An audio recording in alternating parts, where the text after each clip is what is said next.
Les Russes, certes, n'ont pas renversé, n'ont pas bousculé le front, mais ils sont en train de faire ce qu'on appelle des saillants, et ils essayent de contourner en fait les obstacles plutôt que de les affronter lorsqu'ils ont des points durs. Ça, c'est un premier point. Et deuxièmement, évidemment, dépendra de la volonté américaine, oui ou non, de continuer cet effort. Ce que dit le général Petraeus aussi, c'est que certes, la guerre en Ukraine n'est pas forcément la guerre du futur, mais c'est quand même une guerre qui nous interpelle par les forces mises en présence et les modes d'action. Et je crois qu'il a parfaitement raison.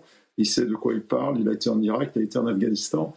Et il sait aussi que, effectivement, si nous ne sommes pas capables d'aider les Ukrainiens à faire face à ces nouveaux modes d'action, et je pense aux drones en essaim, par exemple, qui représentent une menace permanente pour les Ukrainiens et qui leur interdit d'utiliser les tactiques qu'ils utilisaient jusqu'à présent pour essayer de contraindre, de remplacer en quelque sorte, de pallier la quantité par la qualité, en utilisant en particulier des drones à la ligne de front.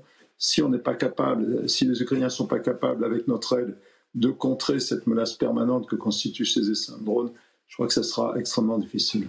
Alors justement, des centaines de milliers de drones, intercepteurs, kamikazes vont être livrés à l'Ukraine d'ici la fin de l'année. On l'a appris aujourd'hui. Ils seront développés par Swiftbeat. C'est une entreprise qui a été fondée par l'ancien patron d'Eric Schmidt, l'ancien patron de Google, pardon, Eric Schmidt. Voilà.